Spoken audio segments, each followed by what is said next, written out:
Boa noite a todos, sejam bem-vindos à palestra número 3 desta série de palestras do módulo 2. Dessa vez vamos ter uma conversa com Anthony Lin, fundador e editor-chefe do portal Caos Planejado. Este evento é realizado pelo IMET, Instituto Metropolitano de Engenharia e Tecnologia de Minas Gerais, com fomento do CREA, Conselho Regional de Engenharia e Agronomia de Minas Gerais, apoio institucional do CONFEA, CREA Júnior, Mútua e da Universidade UNA. Neste módulo, nós já realizamos a análise de Londres e a análise de São Paulo. Agora teremos uma conversa acerca das questões urbanísticas das cidades brasileiras, principalmente. Em seguida, apresentarei a dinâmica do mercado imobiliário. E a quinta e última palestra, a Cidade Digital, com a apresentação de plataformas e serviços de estudo de mercado. A conversa com Anthony Lin foi gravada e dentre os principais assuntos que abordamos estão a introdução ao portal Caos Planejado, os principais problemas que nossas cidades encontram, como a política urbana influencia no mercado imobiliário e na desigualdade econômica, as principais lições do livro Ordem Sem Design, como os mercados moldam as cidades, de Alain Berthaud, traduzido e lançado no Brasil este ano. E por último, sugestões de políticas urbanas para melhorar as cidades brasileiras. A seguir, então, a minha conversa com o Anthony Lin. Bem-vindo, Anthony. E obrigado, Thiago. Obrigado pelo convite. Bom, para quem não conhece, o Anthony é fundador e editor do Caos Planejado, uma plataforma digital sobre urbanismo. Ele fez MBA na Stanford Graduate School of Business e é atualmente diretor da Évora SA. Foi cofundador da Bora, uma startup de mobilidade urbana, trabalhou com Isai Wayfield como arquiteto e é formado em arquitetura e urbanismo pela UFR do Rio Grande do Sul, né? Universidade Federal do Rio Grande do Sul. Então, mais uma vez, obrigado, Anthony. Eu queria começar essa entrevista, essa conversa, pedindo para você fazer uma breve introdução sobre o que é o Caos Planejado, o portal que você é editor-chefe, né, e fundador, e qual eu tenho a satisfação também de contribuir com o artigo, sendo um dos autores, dos inúmeros autores pelo Brasil, inclusive no exterior. Então, por favor, Antônio. Não, obrigado, Thiago. E é um prazer poder falar um pouco sobre o Caos Planejado. O Caos Planejado é uma plataforma digital de conteúdo de urbanismo. Então, a gente tem como principal veículo, digamos assim, o nosso site, onde a gente publica artigos de colaboradores voluntários, né, como você, com artigos originais, assim como alguns artigos que a gente republica de outras plataformas, que a gente considera pertinentes para o debate urbanístico, né, sempre com a autorização das plataformas, e também traduções de artigos que são publicados em plataformas estrangeiras para o português, né? Então, a gente vê o nosso site como talvez o principal carro-chefe de conteúdo da plataforma, mas a gente também tem um podcast que está aí chegando aos 85 episódios, mais ou menos, onde eu entrevisto uma série de convidados diferentes, né, na área de urbanismo e cidades, cobrindo desde habitação, transportes, economia urbana, arquitetos, né, servidores públicos, vereadores, enfim, um grupo bastante amplo de nomes, assim como a gente também tem uma presença nas redes sociais, né, publicando alguns conteúdos específicos, né, criados para redes sociais, de forma, muitas vezes, a provocar curiosidade no público em geral, né, e tentar, digamos assim, trazer mais pessoas para o debate urbanístico, né, para, digamos assim, se se educarem de alguma forma sobre urbanismo, sobre cidades.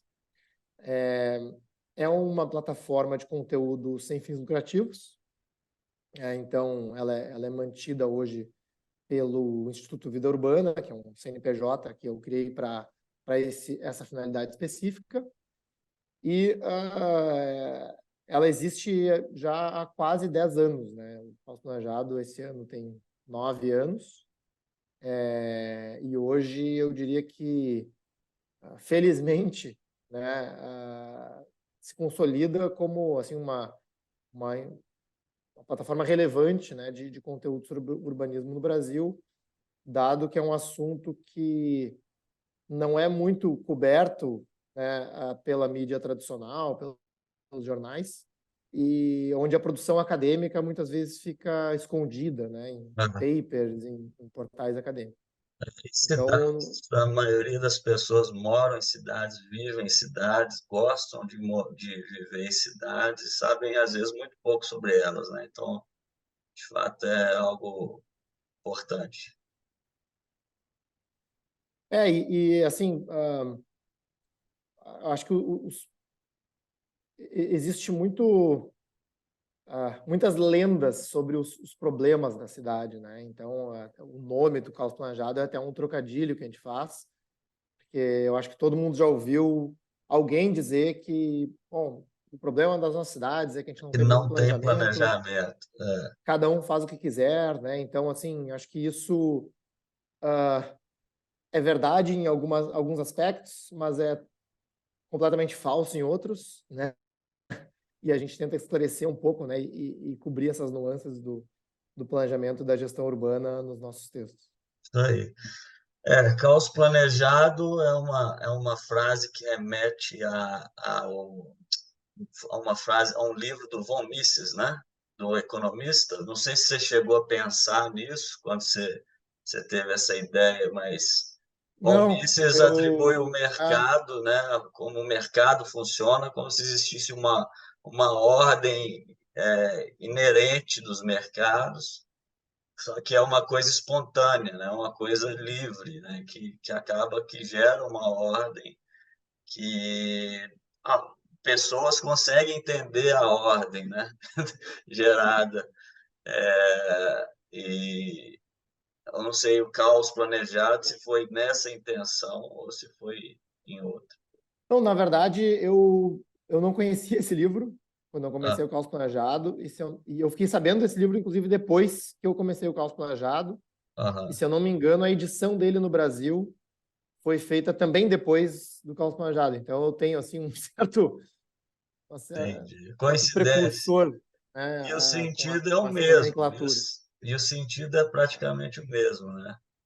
A, a cidade aparentemente é um caos, mas tem ordem, né? Ela as pessoas conseguem chegar à ordem através da espontaneidade das pessoas agindo dentro da cidade, né? Ela se organiza de alguma forma, é nesse sentido, ou no sentido de que você tem um planejamento que gera um caos? Qual que é o sentido que você pensou? Então, eu, quando bolei esse nome, eu via como um trocadilho justamente pelos dois sentidos, Sim, né? aham, Porque os dois sentidos podem ser verdadeiros, né? Então, acho sim, que cabe a interpretação do leitor, sim, praticamente, né? tá, Para tentar entender o que está acontecendo na cidade. beleza. Então vamos lá. Como fundador e editor-chefe do Caos Planejado, que é um portal, como você disse, que disponibiliza artigos, podcasts com profissionais renomados, você está por dentro dos principais debates que acontecem no Brasil em termos de cidades, né? Então, o que você acha, na sua visão, quais os principais problemas que as nossas cidades encontram e quais cidades estão solucionando esses problemas? Eu diria que são dois, assim, grandes temas recorrentes que a gente cobre no Caos Planejado, né? Que, de certa forma, são dois lados da mesma moeda. Que, assim, o uso do solo e transportes são diretamente relacionados entre si, que no caso é acessibilidade à moradia, né, e acessibilidade, digamos, através dos meios de transporte, né, ou melhorar o sistema de mobilidade da cidade. Eu diria assim que são os dois grandes temas que norteiam o conteúdo que a gente publica. E aí a gente pode falar primeiro sobre moradia, né, tanto em déficit habitacional, né, que vai cobrir aí não só pessoas que estão em moradias precárias, mas que têm ônus, que se chamam de ônus excessivo de aluguel, onde o preço da moradia é substancial na renda familiar. Sim, Né? Então, bom, quais são as formas sustentáveis e eficientes para endereçar esse problema? E, do ponto de vista de mobilidade, né, como que a gente reverte uma tendência de décadas, né, que foi o que a gente chama de da cidade planejada para o carro. Né? sim, Então, se deu sempre prioridade, né, para o uso do automóvel como meio de transporte nas cidades, que, digamos assim, desfigurou muitos centros urbanos, com rodovias, pontes, viadutos, né, e prejudicou muito a acessibilidade a redes de transporte massa, a caminhabilidade, calçadas, né, colocou o assunto de ciclovias totalmente de lado. Então, a gente, né, se a gente for olhar o conteúdo que a gente vem publicando ao longo dos anos, grande parte dos textos estão endereçando algum desses tópicos. Né? entendi. O desenvolvimento urbano no Brasil, ele veio concomitantemente ao desenvolvimento da indústria automobilística, né?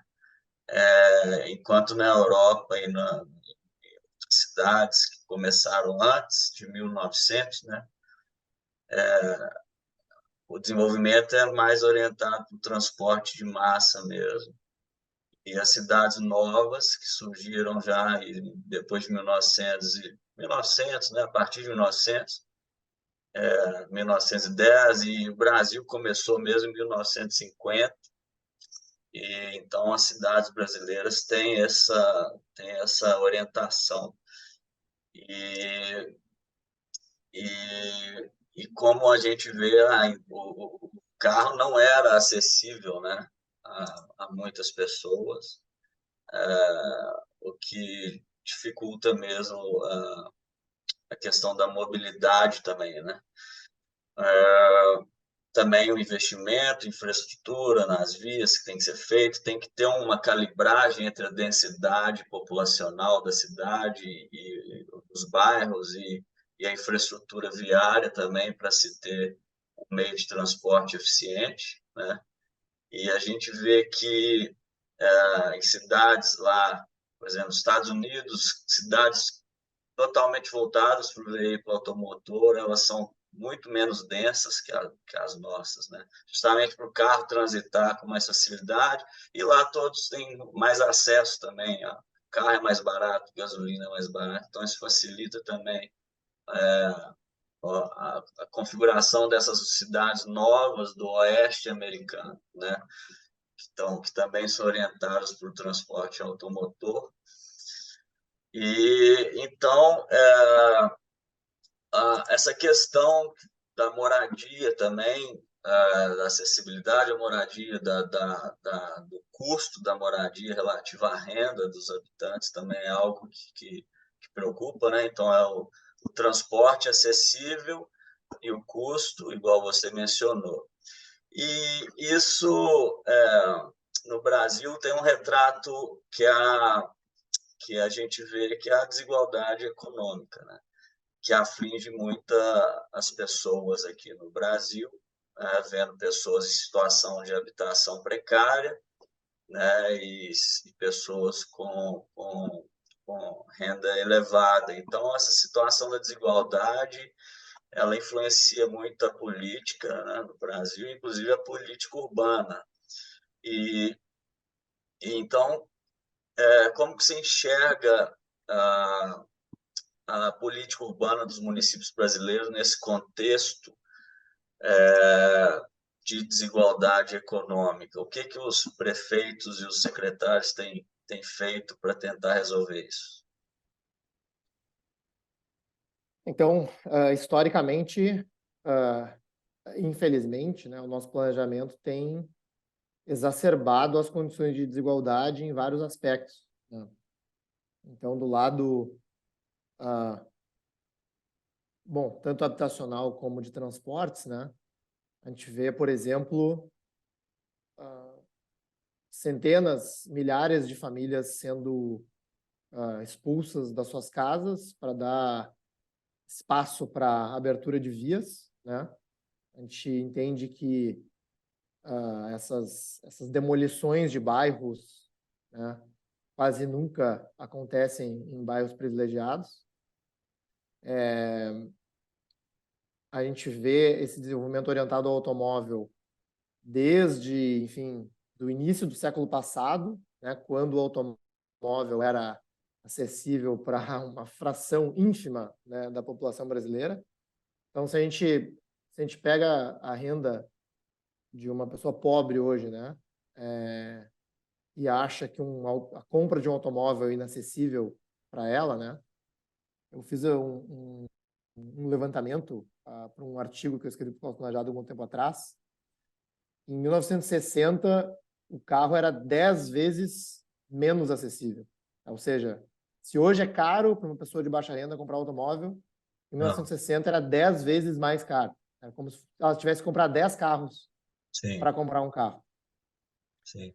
Então, a gente foi desenvolvendo as cidades dessa forma, ao mesmo tempo, né, que, principalmente a partir da década de 60, 70, a gente começou a introduzir uma série de regulações de uso do solo para limitar o crescimento urbano, né? Eu acho que há décadas a política urbana vem com uma teoria de que, através da regulação, a gente poderia conter o crescimento das cidades, né? Conter, você fala horizontalmente ou verticalmente?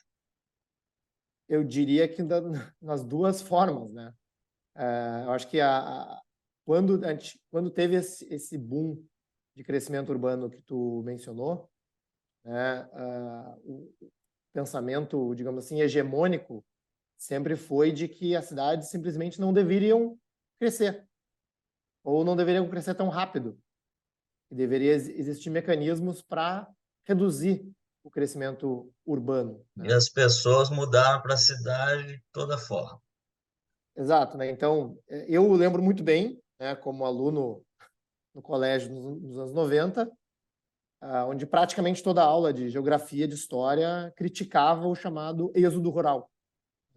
Imagino que tu tenha tido a mesma apresentação, né, na tua formação educacional, como se esse fosse um grande problema a ser resolvido, né? A população deveria permanecer no campo, né? E não deveria estar se mudando para cidades, principalmente num ritmo tão acelerado. Só que isso acontece de qualquer forma, né? Eu sempre brinco que não tem como a gente planejar ou gerir uma cidade de uma forma que uma hora a gente pega uma chave, fecha a porta, né?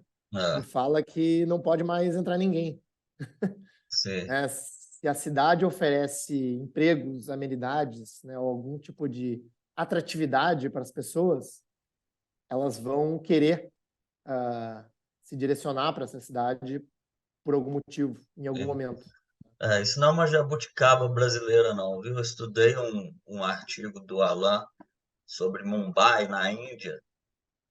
Inclusive, já mencionei ele em uma live com o Camozato, aí do Rio Grande do Sul, que os planejadores de Mumbai também tentaram impedir o crescimento da cidade, a migração da população, e lá tem muita gente, né? E aí o efeito disso foi que havia apenas, eu acho que 5 metros quadrados por habitante, uma coisa assim, né? Não sei se você leu esse É, artigo, é. mas pessoas de classe média tinham que ir para a informalidade porque se não podia construir.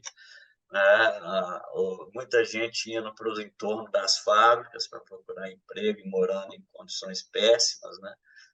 Essa migração, esse êxodo rural que ocorre justamente em busca de renda, né?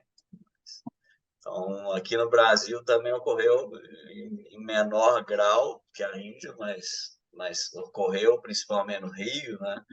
As cidades nordestinas, São Paulo também. Exato, exato, né? Então, qualquer ampliação de oferta, né? E a oferta pode ser tanto um crescimento na população como da renda da população, né? Porque normalmente o aumento de renda significa mais consumo de metros quadrados. A cidade precisa responder a isso, né? Caso contrário, a gente tem um aumento de preços e em países, cidades em países em desenvolvimento, a informalidade, né? Sim. Então, que é um reflexo, né, de preços a níveis que as pessoas não conseguem atingir no mercado formal. É. Então, Então, você hoje a tem gente tem, pessoas querendo emprego, renda, e um mercado imobiliário meio congelado pela política urbana, afetando ainda mais essa disparidade, né? Causando os preços imóveis exato. mais altos, impedindo que a oferta expanda, né? Onde seja necessário. Então, né, a tua pergunta foi, bom, o que os gestores públicos podem fazer em relação a essa política urbana, né? E a gente tende a defender, né, na nossa linha editorial, uma espécie de inversão de prioridades, né? Porque tudo que se fala em planejamento urbano hoje em dia, né, quando a gente discute um plano diretor, né, ou se fala em discussão urbanística na cidade, a gente fala sobre a regulação do espaço privado, como que cada edificação tem que ser, né, como que cada unidade da edificação tem que ser, qual deve ser a composição de renda de cada família que vai morar em cada unidade de cada lugar da cidade. Esse é o debate que normalmente acontece numa discussão de plano diretor, que foi o que aconteceu agora em São Paulo, foi o que aconteceu em Belo Horizonte, né? Enfim, em muitas outras cidades. Só que eu não vejo assim essa como um aspecto do planejamento que deveria estar ou ser de uma grande preocupação do poder público, dado que já existe um número de profissionais dedicados a isso, né? Incorporadores, arquitetos, enfim, todos os agentes envolvidos no mercado imobiliário que identificam, né? Tem uma espécie de feedback loop, como chamam os economistas, né? Para tentar entender aonde as pessoas querem morar e como, né? Sim, sim. Agora, o que não existe, né, no debate sobre planos diretores e urbanismo de forma geral é como que a gente gere e planeja os espaços públicos, como deve ser a expansão da malha viária, como deve ser a característica da caixa viária, né? Que larguras tem que ser as calçadas ou as ciclovias, ou a faixa de rolagem em determinada avenida ou numa determinada rua no interior de um bairro de uma cidade, né? A arborização urbana, recolhimento de lixo, drenagem urbana, Uhum. arborização, né? E, principalmente, né, a gestão dos meios de transporte de massa, né, concessões de transporte público, de linhas de metrô, expansão de malha de metrô, e na área de moradia, como que se endereça a situação de moradia mais precária que existe na cidade, que normalmente são nas favelas, né? Como que a gente leva a infraestrutura para esses bairros, como que a gente integra elas na cidade formal, como que a gente faz regulação fundiária, né? Em que velocidade isso tem que fazer, porque são áreas que continuam crescendo, né? Dado que esses moradores estão fora do mercado formal e não existe um planejador ou alguém pensando em como resolver esse problema, senão o poder público, né? Sim. Então, todas todos os temas que são da responsabilidade do poder público e que deveriam ser prioritários ao planejamento de gestão urbana, não são. Não são prioritários, não são objeto de discussão muitas vezes, né? Sim, E o que sim. gera discussão, o que gera polêmica é se o potencial construtivo do prédio ou de um terreno no bairro tal vai passar de duas vezes a área do terreno para 4. Ah, E a gente fica assim, girando, né? Girando no mesmo lugar, discutindo esse tipo de coisa, ah. que eu acho, assim, honestamente, irrelevante, né, para Isso, o isso, debate urbanístico. seu pensamento me lembra muito os ensinamentos do Alain Bertou. O Alain Bertou, Uhum. ele veio aqui em Belo Horizonte, né? Você foi um dos responsáveis por trazer ele. Para quem não conhece, Alain Bertou é um dos principais planejadores urbanos vivos hoje no mundo, né?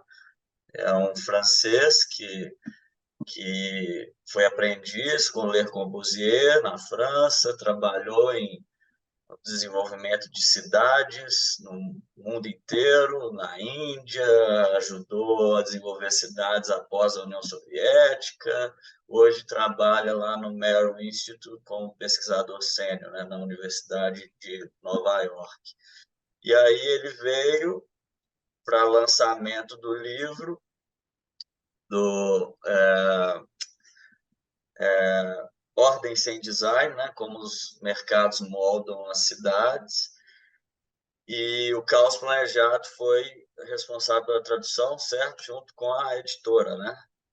Qual o nome da editora mesmo? Sim, a editora que publicou o livro foi a Bookman, Sim, que é um selo do Grupo A, né? E nós, do Caos Planejado, ajudamos a trazer a obra para dentro da editora, né? Então, a gente indicou a obra para eles sim, e eu fiz a revisão técnica da obra. Então, tinha um tradutor, o Alexandre Salvaterra, e eu revisei como, enfim, como urbanista, enfim, como alguém que acompanhou né, conhece a obra do Alain Bertot, para trazer ela para digamos assim, uma linguagem comum, né, no debate urbanístico no Brasil. sim. O evento foi excelente, né? Houve aí o lançamento do livro no INSPER, em São Paulo, né? Depois ele desceu para Porto Alegre. Não sei se foi antes que ele esteve em Porto Alegre, depois foi para São Paulo, mas no fim, ele chegou aqui em Belo Horizonte a convite do Gabriel Azevedo, que atualmente é o presidente da Câmara, e eu tive a honra de mediar o lançamento do livro dele aqui, junto com a Gisele Borges, a presidente da Associação dos Arquitetos do Brasil de Minas Gerais, né? Da ASBEA. E o Alain Bertot, ele faz essa distinção entre o público e privado de forma muito simples e convincente, né? Com toda a experiência dele, ele fala, olha, o que é privado, deixa que o setor privado resolva. O órgão público tem que decidir o que é público e o que é privado, né? E dentro do que é público, tal que você falou. Já dentro do terreno privado, se um trabalho for mal feito, as pessoas não vão comprar o imóvel, né? O preço do imóvel vai cair, o empreendedor vai quebrar. Então, não é de interesse do empreendedor fazer algo que as pessoas, que não atenda as pessoas, que as pessoas não. E se fizer mesmo, se a pessoa quiser pagar, né, ela quis pagar. Então, o importante é ter a liberdade de empreender, em vez de impor aquela quantidade de regulamentações que acabam, às vezes, até atrapalhando, porque o planejador não é um deus, né? Às vezes, ele não sabe de tudo. A cidade, como você nos fala, é um caos, né? Muitas pessoas não entendem o que acontece, de fato, não conseguem enxergar a ordem, né? Então, tem planejadores aqui que às vezes também não estudam o mercado imobiliário, não entendem de economia, mas estão influenciando no mercado imobiliário e influenciando na economia. Mas o que mais você acha do livro e que agora está disponível à venda também, né, em português? Acho que o livro foi uma obra, ao meu ver, uma espécie de divisor de águas, né? No, no ensino, né? E na literatura sobre urbanismo, porque eu já acompanhava o trabalho do Berthaud antes, através de alguns papers que ele tinha publicado, né? E que estavam disponíveis na internet, mas ele não era ele sempre foi um prático, né? Ele nunca foi um autor ou alguém que era, digamos assim, uma personalidade pública que estava por aí escrevendo artigos, escrevendo livros, né? Ele gostava mesmo de, digamos assim, sujar a bota, né? Sujar as mãos. E realmente tem uma experiência muito ampla sobre urbanismo no mundo inteiro. Então, o que ele teve a capacidade de fazer nesse livro, né, já no final da sua carreira, foi de trazer evidências e dados e exemplos comparativos entre cidades, né, defendendo essa tese, né, e mostrando através da experiência dele, bom, o que funcionou, o que não funcionou, e quais são as evidências É do que ele uma, defende. uma das coisas mais marcantes é a crítica dele aos planejadores, né? Ele critica muitos planejadores de vários lugares no mundo. Eu acho que talvez a mensagem central, né, que eu até coloquei no texto de abertura do livro, né, é que os planejadores tendem a tentar resolver os problemas da cidade sem considerar forças de mercado, né? Então, ele faz uma comparação com um tapete voador. Bom, eu preciso criar um novo veículo, né? Bom, eu vou criar um tapete voador. Ele voa, ele não polui, ele é rápido, né? Assim, não faz barulho, não consome energia, né? Então, o tapete voador, ele só tem um problema que ele não considera a gravidade, né? Então, é mais ou menos esse tipo de crítica que ele faz, O e que eu acho mercado é correto, como a gravidade. né? Exato, né? Então, assim, e o mercado no seu conceito mais amplo, né? Porque até isso a gente tem algum problema de semântica, de nomenclatura no debate urbanístico, né? Porque muitas vezes, quando se refere a mercado, ao mercado imobiliário, as pessoas estão se referindo a, sei lá, as 5 maiores incorporadoras da cidade, né? Que não é o caso, né? O mercado imobiliário compõe todos os agentes que estão executando transações imobiliárias numa cidade, desde o morador da favela que está alugando um barraco ao maior incorporadora da cidade, né? Este compõe o mercado imobiliário, né? E a dinâmica do mercado, né, que gera preços de forma espontânea, né, ela deve ser considerada e monitorada pelo poder público para entender o que está acontecendo na cidade, Sim. né? E são raríssimas as cidades, eu acho que não se restringe só ao Brasil, que acompanham isso como uma ferramenta de planejamento, né? Aham. Porque no momento que a gente começa a ter preços descolados de outras cidades, por exemplo, né? A cidade começa a ficar muito cara. A gente tem alguns indicadores que começam a nos mostrar isso, né? Tem alguma coisa errada com o seu mercado imobiliário, né? Quando a gente tem um déficit habitacional muito alto, quando a gente tem a proporção muito alta das pessoas morando em favelas, né? É porque tem alguma coisa extremamente errada com o mercado imobiliário e que alguma ação deve ser tomada para corrigir esse problema, né? Hum. Então, por exemplo, a gente tem cidades no Brasil que tem menos de 1% das pessoas morando em favela, como Goiânia. Goiânia, né? E a gente tem a cidade de Belém, que não é tão longe, Belém do Pará, tem cerca de 50% da população morando em favela. Então, a gente tem que começar a olhar para esses exemplos e dizer, bom, o que está acontecendo no mercado imobiliário dessas cidades? Que tipo de regulação do solo incide sobre o acesso ao mercado formal, e o que está levando as pessoas à informalidade? Sim. Não é só uma questão de renda, né? Ou como alguns urbanistas gostam de criticar, não é como se os incorporadores de Belém fossem todos muito mais malvados, né, ou mais gananciosos do que os incorporadores de Goiânia. Né? Tem alguma coisa errada com o mercado imobiliário que tem que ser endereçado. Sim.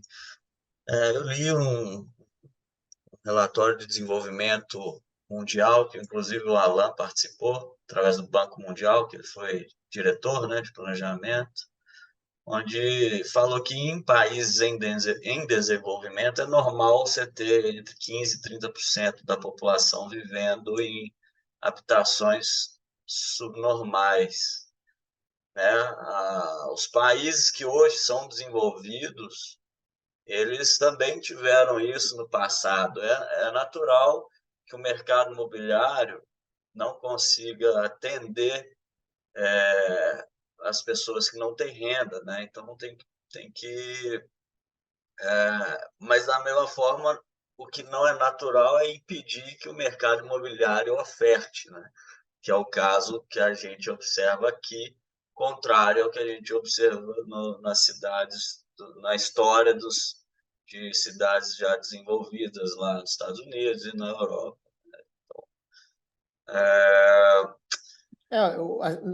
Inclusive, assim, né, a grande vantagem que a gente tem é que o custo de construção relativo à renda caiu muito, comparado com, sei lá, 100 anos atrás. Né? Sim. Então é mais Então, fácil. deveria ser muito É, mais fácil, né? é. Aí, falando do Alan, eu acabei lembrando de uma frase dele aqui, que comparando os urbanistas e os economistas, né? Que a gente enfrenta uma situação paradoxa como as cidades hoje são geridas, né? Os profissionais que estão no cargo de modificar os mercados através das regulamentações, que são os planejadores, não sabem nada dos mercados. E os profissionais que entendem dos mercados, que são os economistas urbanos, quase nunca estão envolvidos em desenhar regulamentações que restringem os mercados.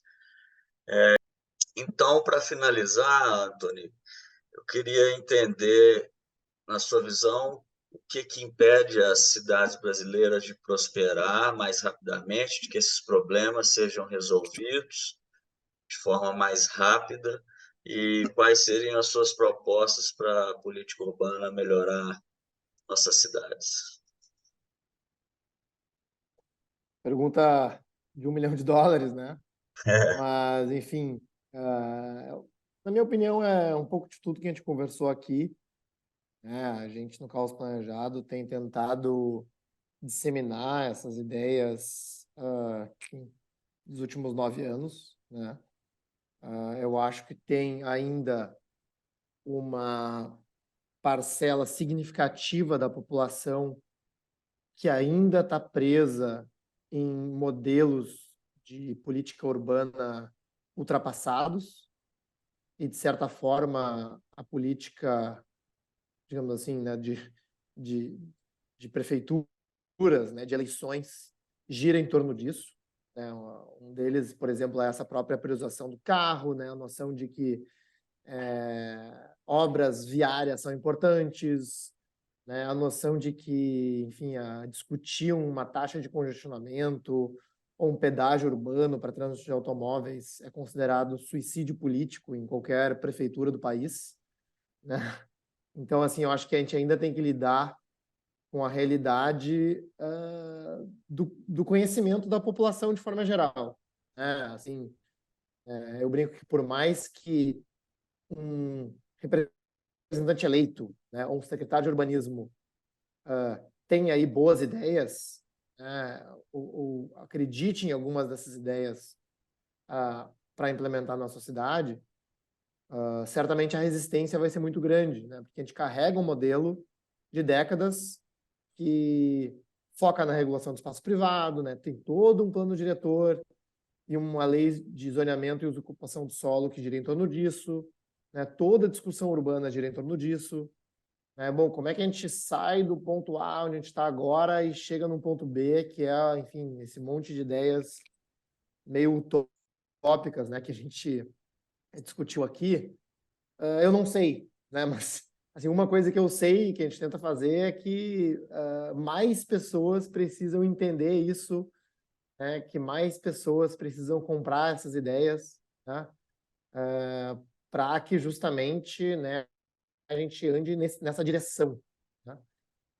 Eu acho que o como vai ser uma surpresa, talvez, para muitos de nós.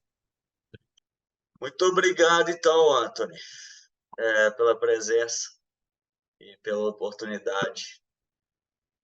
Não, eu que agradeço, Thiago, para mim, que é uma oportunidade de, mais uma vez, né, tentar disseminar um pouco dessas ideias e espero que quem esteja ouvindo se interesse, vá atrás. E se tiver qualquer dúvida, né, é só nos procurar pelas redes sociais ou pelo e-mail de contato lá no site, que, enfim, sempre à disposição aí para conversar e ampliar a nossa rede. Beleza. Obrigado, então. Um abraço e Valeu! até a próxima. Chegamos então ao fim de mais uma palestra dessa série de palestras com realização do IMET, fomento do CREA e apoio do Confeia, CREA Júnior Mútua e da Universidade UNA. Na próxima palestra abordaremos a dinâmica do mercado imobiliário e em seguida finalizaremos com a apresentação sobre cidades digitais e as plataformas de serviço que orientam o mercado imobiliário. Muito obrigado a todos pela atenção e até a próxima.